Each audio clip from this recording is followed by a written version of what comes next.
Hello, everyone, and welcome back to Minor League News and Brews. As you will see, the title of this one is Meet Me in St. Louis, Take Two. I was in St. Louis. I was at Urban Chestnut Brewing Company, and their Wi Fi was on the fritz because they didn't expect to have, I believe it was 5 wedding parties and all their guests coming in. I I was trying to get on my digital hotspot, and when that started to pop up, so did everyone else as I was trying to keep them out, but it didn't really work so well. So sorry, guys, no minor league news and brews, but back here in the basement to talk about the Pirates farm system, how things are going. But first thing I want to do is kind of highlight things that I see across the internet, and it's not all bad stuff. I mean, people are interested in the minor leagues and the Pirates minor leagues, and I love that. I live for that. But I just kind of want to educate fans a little bit, and I like to be educated myself. So, I mean, I reach out to some of the experts. I reach out to some of the players just to get the feedback of things that I should be looking for, and things that might stick out a little bit. So the thing that I call a lot of people that are following minor league baseball and starting to post about it, and that would be the big thing for me. Is I mean, a lot of people follow minor league baseball, but I notice a lot of people also starting to post about it, and they're picking out particular stats. And I like to call these guys the box score hunters. And for some reason, every single time I say it in my head, I like sing it to the tune of Jukebox Hero. Not going to do that for you guys, but you can kind of picture, or imagine in your own head, kind of how that would go. But I just want to take you guys like through the system from the low A Bradenton Marauders up through the high A Greensboro Grasshoppers, double A Altoona Curve, and then up to the Indianapolis Indians. And it's the stats that I kind of look for. I mean, I'm watching the games. I'm trying to see if I can see little things. I'm also watching any video that may be posted. I always throw out the love to Florida Prospect Report. They do a great job down there in the Florida State League. I think it's one of the writers for Baseball America has been posting a decent amount of stuff. I don't know how to pronounce his name exactly. I believe it might be Jeff Pontus. Has been posting some videos, breakdowns of Anthony Solometo. Great stuff to watch in Altoona. I mean, just a lot of coverage over there from the Altoona Mirror. And then up to Indianapolis. I mean, it seems to be there's a lot more video there, but also, all the broadcasters throughout the system, and also like to share my love with Anthony Murph, over there at Pirates Prospects, the man who posts and breaks down pretty much, like I said, he watches and breaks down more stuff than anybody. But let's start down in low A Bradenton and just kind of what I look for. And this is like, let's go with the pitching side at first. And this is something that will be throughout the system and the whole way up into the majors. When I pull up a stat line just to kind of see, at the end of the day, what a pitcher's, outlook looks like, how he's been pitching. I'm not looking at like the runs, earned runs, different stuff like that, because I mean, there's a decent amount of errors down there as guys are, just getting adjusted to being in professional baseball above the, Dominican Summer League and the Florida Complex League. So I always go to, with pitchers, the whip, the walks and hits per innings pitched. And that just kind of tells you, are they putting guys on base? If you have guys on base, more likely your ERA is going to grow and be higher. If you have that lower whip, then your ERA and everything else, I mean, you can kind of look at it, it should go along with that. So for a starter, I mean, you're looking for that whip to be at 1.300 or below. For a reliever, you're hoping it is below 1.00. But if it's upwards into that, 1.1 max, like a 1.2, especially for some of these younger guys, it's something that can be a little bit overlooked. And to go along with that whip for the pitchers down in Bradenton, down in the Florida State League, I would be looking at the number of walks because it's kind of showing you how much the player is hitting the zone. I mean, the whip goes along with that, with the walks and hits per innings pitch. I mean, it's right in the name. But just to kind of see how many guys they're actually walking, the strikeouts mean a little bit to me down there, but there's a lot of wild swingers, younger guys, just kind of maybe just getting frustrated swinging at stuff outside the zone. So for me, I don't look at that as much. Now, on the hitting side, and when we're still down there with the Marauders, the first thing I look at when I pull it up there, everybody's looking probably at home runs. They're looking at batting average, looking at OPS. I'm looking at the walk to strikeout ratio. And if you're looking at the walk to strikeout ratio and a guy has a lot more walks or around the same amount of walks as he does strikeouts, it means he's being very patient with the pitches that he's seeing. And like I said before, a guy could get very frustrated if a lot of the stuff isn't coming into the zone and he, maybe is swinging a little bit more wildly. So I definitely look towards that. I mean, you can look at OPS because, I mean, that takes into, the on base percentage. So that will play into it a little bit. And then also, the OPS is there any power with this hitter? It's not that it doesn't mean anything, but my eye goes straight to the walks and the strikeouts and to see what that ratio is. Now, as you move up through to Greensboro, and if anybody's watching the video here, I do have the Greensboro Grasshoppers hat on here today. Was watching a decent amount of game and highlights of the Grasshoppers over the first couple of days here of the series. And so with Greensboro, everybody knows bandbox. We don't even have to say it. It's a small ballpark. So things that are fly balls other places will be home runs. I mean, anybody, just for reference, that was watching the Pirates series out there in Colorado and saw Rodolfo Castro hit a ball like 429 feet, and it was a fly out to the track. And so you're thinking to yourself, I mean, I always go to Would It Dong. I believe they're still on Twitter now. I think that they are considered one of those bot accounts or whatever, but it's a great one. And it showed that, it would have been a home run in 29 out of 30 ballparks. And the only place it wouldn't have been a home run, of course, is where they were playing out there in Colorado. But I mean, there's not that thing for the minor leagues, and especially in high A Greensboro. So for the pitchers, on the pitcher side, I hate to say, I mean, I look at the home road splits, but from speaking to a lot of people that watch, the games down there in the South Atlantic League, they're saying that there are some other small ballparks, not maybe as bandboxy, I'll make that a word now, as where the Grasshoppers play, but I'm not really looking too much. If there is a big split there where it's like, okay, the pitcher's allowed 6 home runs at home and is only allowed 1 home run on the road, then I'll just kind of jot that down a little bit. But once again, the whip, the walks and hits per innings pitch is the biggest thing I'm looking at. And then also the walks and the strikeouts. And that kind of shows you, how a pitcher is performing. The earned run average, to me, not that it doesn't mean anything. I mean, you don't want to see guys, having these inflated ones that are up there in like the 6, the 7s, and the 8s, especially as a reliever. But even as a starter, if they're keeping it in the, the upper 3s, the 4s, and even the low 5s, it's not something that, I'm not too concerned about.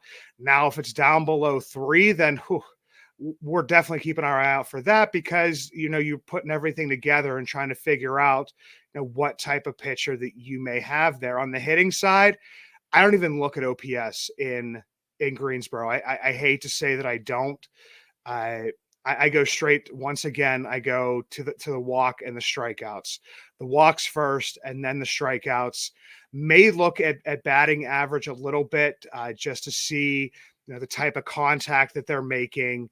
Um, but beyond that, it's walk strikeouts, and you've seen guys that have hit God, upwards of like 20, 25 home runs there. And then once they appear in Altoona, I mean, for the rest of the season, it drops down to 8 or 9 during that same amount of time, even in like, say 200 plate appearances in each place. So, I mean, but if a guy who's supposed to have some power only has, usually I put a cutoff right around 10, then I start to worry. But this is where, like, some of the stuff that you're watching, if you're watching it in the major leagues, like what I watch for from pitchers, what I watch for from hitters, when I'm looking at the box scores, when I'm, just looking at stats, which I do pretty much, all day, every day. The wife or friends will ask me, they're like, what are you on your phone doing? Are you tweeting? You doing whatever? And honestly, I don't tweet that much. I don't Facebook that much. I don't Instagram that much. I also see some stuff for me there, some comments, some articles, different stuff like that. But usually I'm just digging into the stats as much as I can.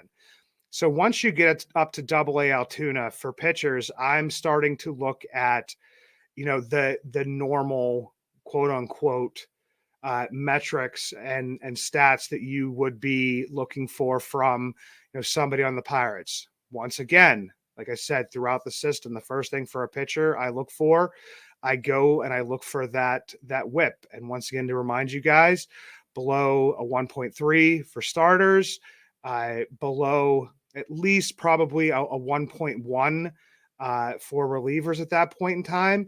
And I start to look more at the strikeouts as well, still keeping an eye on the walks. But at this point in time, the ERA becomes a little bit more interesting to me. I mean, there are those outliers of players that may have not had the greatest ERA in Double A. I'm looking back to like a Luis Ortiz last year. I believe his ERA in Altoona was somewhere in the 4.5 range. So if you just looked at that and didn't look at his whip, didn't look at his strikeouts, I mean, he did have a little bit of the walks issue there, a little bit of command.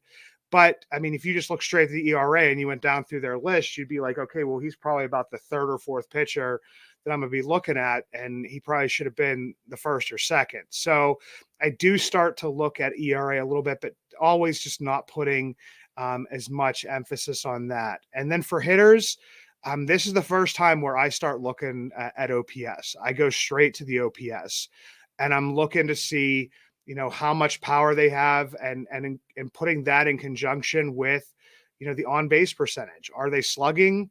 Are they getting on base? I look at the average a little bit, but you also have to take into account the type of player they may be. Some of these guys may not be high average guys, but I would hope, even for a player that is more on the power end of stuff, in Double A, I start to get curious if their average is below like a 250.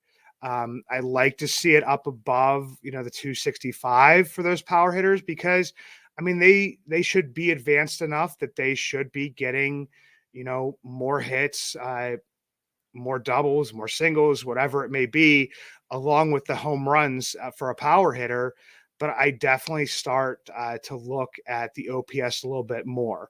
Like I said before, the pitchers, it's the same metrics you're looking at in the majors, and for Indianapolis, I mean, it's almost like I would have to be repeating myself a little bit, because for for the uh, for the hitters, straight to OPS is the first thing I do. But out of the corner of my eye, this is where, and especially with Altoona a little bit as well, I start to look at the K percentage for those hitters. Uh, if your K rate is creeping up to the 30s, or especially if it's above a 30, I start to look at that in conjunction with the OPS. If your OPS is super high, if you're a power hitter and you're up over 30, then the next thing I look for is what is your walk rate. And I mean, if your K rate is approaching 30% in any way, and especially if it's over 30%, you have to be at this point in time, you have to be over 10% on the walk rate. There's no two buts about it. Because I mean, my friend, my co-editor over at Inside the Bucks Basement, my brother from another mother. You've heard on one of these episodes before. Gary Morgan also has DK's Pirates Fan Forum that's out on video every Friday at 5, I believe, and comes out on audio every Saturday morning. But basically, like once you get into the upper levels of the minor league systems, your K rate is really only going to go at max about 5% in either direction. So if you're looking at a player who's got like a 35% and you're thinking he can get it down to a 25% K rate, chances that happen and are pretty much slim to none. Now, if you have a guy that you're a little bit concerned about that might be, 29 to 31, and you want to think he can get down to, close to that 25 range, then you know what? That's something that's within the realm of possibilities. Adjustments can be made on, their chase rates, also their contact within the zone, different stuff like that. If you want a great example of that, go to Inside the Bucks Basement. I wrote an article on Nick Gonzalez not too long ago, and where his strikeout rate was at, where his base on ball rate was actually, he was doing pretty well, but where those whiffs were coming at, they were coming in the zone. He also was chasing, so there's like little adjustments that could be made there. Now, as far as pitching, hopefully at this point in time, you're getting kind of the polishing, like the finishing touches on what is going to be your repertoire and the type of pitcher you're going to be, once you get to the major leagues. And for that, I mean, once again, just straight to whip.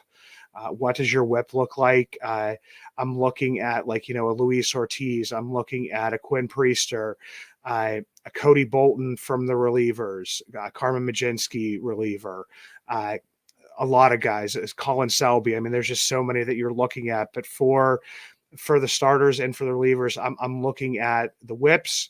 I'm looking at the walks, and I'm hoping, especially if you're known as, kind of like that K pitcher or that whiff pitcher, the guy's getting swings and misses.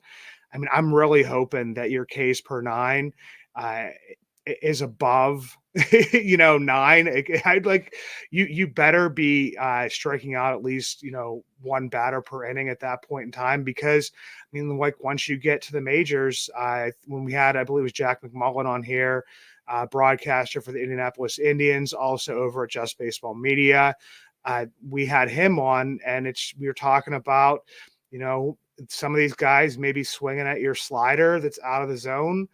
But once you get to the majors, I mean, these are ones that experienced hitters are kind of spitting on. So, I mean, definitely looking at that. But that's just kind of for people that are basically saying, like, I'm going to give some examples here.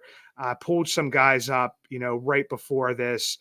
Thought it was kind of the best examples at certain levels as to, why I'm looking at, kind of like what I'm looking at.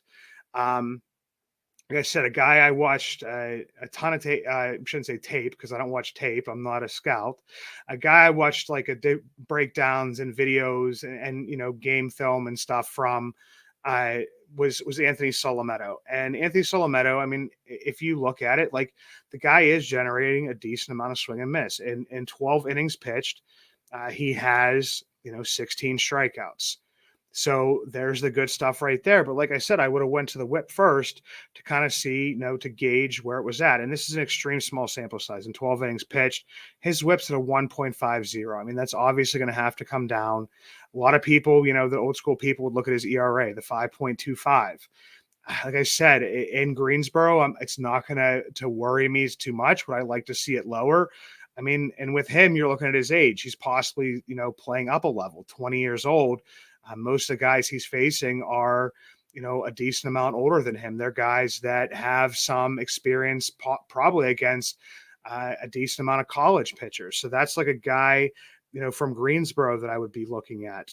Going up to Altoona, this one, I mean, I went straight to the whip on this one, and this is Jared Jones. It's another guy that's playing possibly up a level at 21 years old. Went straight to the whip, 1.32. I mean, like I said, wanted to be around the 1.3 or below. So it's a little bit higher, getting 14 strikeouts in 13 and 2/3 innings and the 2.63 ERA. So you kind of look at that stuff, but then you want to dive into those numbers just a little bit more. For me, I mean, he does. You'd be like, okay, he has six walks, but you know what? He's having a little bit of control issues because he also has two guys that he's hit by pitch. So there's other numbers that could kind of go into that, but the whip right now, not putting guys on, keeping the ERA low. If that whip goes higher, you'll probably see the ERA inflate. If the natural progression, if the whip goes lower, then hopefully the ERA would stay right around where it is. I went up to AAA Indianapolis for this next one, Osvaldo Bido, a guy that wasn't getting too much attention until he had a few good innings in spring training this past year. And he's age 27. We're looking at all these younger guys. We're looking at a Luis Ortiz. We're looking at a Quinn Priester. And, Osvaldo Bido kind of flew under the radar a little bit. And for him, I went straight to his career whip. Career whip in 112 games, 486 and a third innings. It's going to tell you a lot about a guy. His whip is a 1.34. So that's saying that this guy could possibly be, a legitimate starting pitcher. And this year he's continued the hot streak that he had from spring training. In 12 innings, he has about 15 strikeouts, but you would have went to that whip first, and that whip is at 0.83. And that would be great for a reliever. But this guy is pitching kind of like in a long relief role, but also kind of in a piggyback role. They're putting, I saw the one game they put a starter, an opener in front of him. And he finished, I believe, with about 5 innings that game. So you're seeing a lot of good stuff from Osvaldo Bido. A guy that he got off to a super hot start. Just going to go back down to Bradenton for 1 second. Thomas Harrington. ERA doesn't look great, 7.04. Strikeouts, 11 and 7 2/3. But once again, that whip, the 1.57. Just a little bit concerning, but that's just like such a small sample size. First time, in professional baseball. But I did look for him, and it's mostly the hits because he's only walked 2 guys in those innings and went to those 11 strikeouts. So I would look to see if that continues. He'd get a little bit more swing and miss, and hopefully that whip would come down, the ERA would come down, but it's definitely a guy to keep an eye on. If we're keeping in Bradenton here, told you, hitters, look straight for the walks. Jesus Castillo is a guy that I believe I listed in my top 5 Pirates prospects this past week. Everybody would say, oh, he's hitting 317. He's got an 832 OPS. You know what? Those are all good things. All good things. 13 walks and 8 strikeouts. So he's showing a good approach to the plate, showing patience at the plate for a guy that's only 19 years old. And he has a partner in crime down there who has definitely started to kind of go on my radar a little bit. 20 years old, and Manuel Torrero. Like I said, let's go straight to, if you went straight to the walks and everything, the guy has 7 walks, 10 strikeouts. He's got the little bit more power with the 976 OPS, but as long as I'm seeing the walks and the strikeouts, I think at that point in time, the average will come along. You'll get them having to pitch into you and into the zone. And naturally, if you're more of a power hitter, more of an on-base guy, you'll see your OPS kind of climb a little bit. One of my favorite players last year from Bradenton got a cup of coffee with Greensboro, is still in Greensboro again. Big power guy in Jace Bowen. 3 home runs down there. Like I said, guys, everybody would say that. And then they'd look straight towards the OPS, the 021. I'm looking towards the base on balls and the strikeouts. And right now, in only 48 plate appearances, so we're under 50, he only has 4 walks, but has 15 strikeouts. 15 strikeouts in 48 plate appearances. That's going to put you over the threshold of the 30%. And the 4 walks is only going to get you right around 8.3. So we'd like to see the walks come up a little bit, see the strikeouts come down a little bit more. A guy that it looks like Altoona is trying to get going a little bit here, had an amazing 2021, had a extremely disappointing 2022, and that's Matt Frazier. Matt Frazier was the player of the year for the Pirates in the minor leagues in 2021, and just basically tore it up. But last year, OPS of 617. Uh, you saw that power go down because he had 20 home runs the year before in Greensboro, but only had 6 all of last year in Altoona. This year, 2 home runs already, 826 OPS, 3 base on balls, 10 strikeouts, only 43 plate appearances. So definitely a small sample size, but they've been batting him towards the front of the order. So kind of noticed they've been trying to get him going a little bit there. Something that you like to see. And like I said, everybody go check out the article I wrote on Nick Gonzalez, because some of this stuff, I mean, he's hitting a little bit better this week, and actually over his past probably about 4 or 5 games now. But the one thing that is still concerning to me is the K rate. The K rate right now is 32.5%. He does, like I said, have the walk rate. Has always had the walk rate up above 10%. Last year it was 13.6 in Altoona, but you don't want to see the K rate go up. 28.5 last year in Altoona, and it's still 32.5. That was, in the smallest of sample sizes, right around 40%. So if you can get that down below 30, but as a guy who's around 28.5%, 30%, I mean, you're looking hopefully to maybe get that down to 25%, add a little bit of power for that point in time. And just for reference, it is nice to see, the OPS up over 800. So it's showing that he is getting on base more, maybe hitting for a little bit more power, but the K rate definitely has to come down. A pitcher of beer, a pitcher of beer. Let's order another pitcher of beer. That pitcher of beer should come over here. I love that pitcher of beer.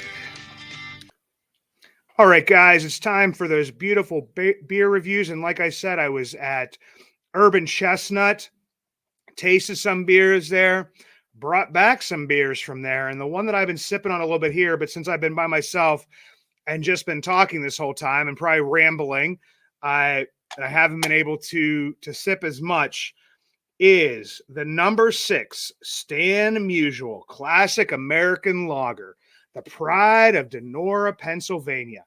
And this one right here is the one that I had, more than one of while I was sitting there, just because it was such a good beer, just an easy drinking.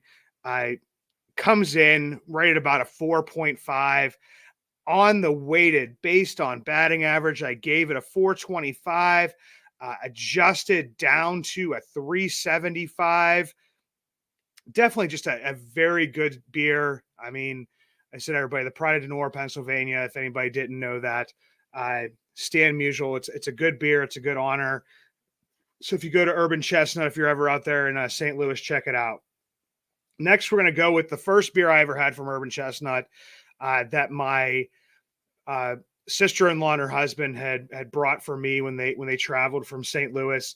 It's Fantasyland, and that is a Midwest Coast, which usually you get like the West Coast IPAs, the Midwest the Midwest Coast IPA. Fantasyland, this one coming in at 6.5. Once again, around a 425, weighted on base average, adjusted down to a 375. And then we have the Urban Underdog Pale. This is just a great pale ale. I really, really enjoyed this one. coming in around a 4.2. I gave this one 400, adjusted down to a 350. So just another great beer. And this one I got because of my brother-in-law. You can't really see it. It's shining a little bit too much. It's the Underdog, the Urban Underdog Lime, and he was looking for Bud Light limes wherever we went in our time in St. Louis. So I got him a 4-pack of this. I brought one home for my wife because she said she wanted to try it. I had a little bit of it out there. This one, not a big flavoring of beer kind of guy. I don't even like sours that much. I mean, there are sours I like more, but if you just like kind of, if it's just the lime in there, they did a pretty good job with it. I gave it like a 350, weighted it down to 300. Now for this last one. This one's going to be a live one here, guys, because my wife went out and picked this up while I was gone, and I have not tried one yet. And this is the Iron City iced tea, the Turners, which, I mean, it probably gets some points just because of coolness with the Turners, the Iron City, but it's been getting mixed reviews from the family members and friends that tried it at our house. So this one's going to be a live one. So if anybody's watching this on video, you can maybe see my facial reaction to what I think of it.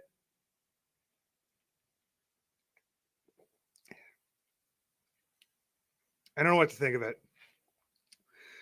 Oh, it's like almost like a punch in the face to a degree. I mean, I like Turner's iced tea. Grew up on Iron City, so it's got like the nostalgia of both of those flavors. I don't know if I kind of would have put that together. Let me take one more sip here to.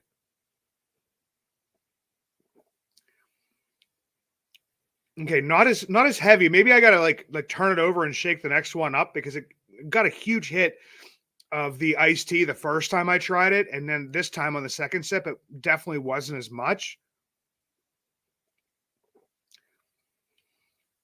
You know what? I'm not gonna wait this one. This one's just gonna be a solid, and because of nostalgia and like I said, everybody maybe just turn it over to get like some of the iced tea to go to the bottom. I'm gonna give this just a solid 350.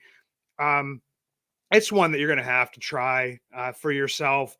See if you like it. Maybe you'll love it. I don't know. Like I said, I'm not a big flavored beer type of guy, but when there's like the subtle hints, maybe that's why the second one was a little bit better.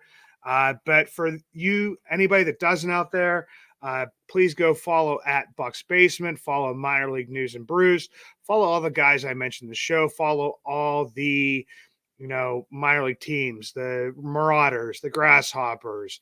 Go get your the Curve, the Indians. Go get your MILB TV package. It's so easy. I could be sitting there with the Pirate game on TV and be flipping through all the games on my laptop, on my phone. It's just so easy to do, and I don't know why everybody doesn't do it.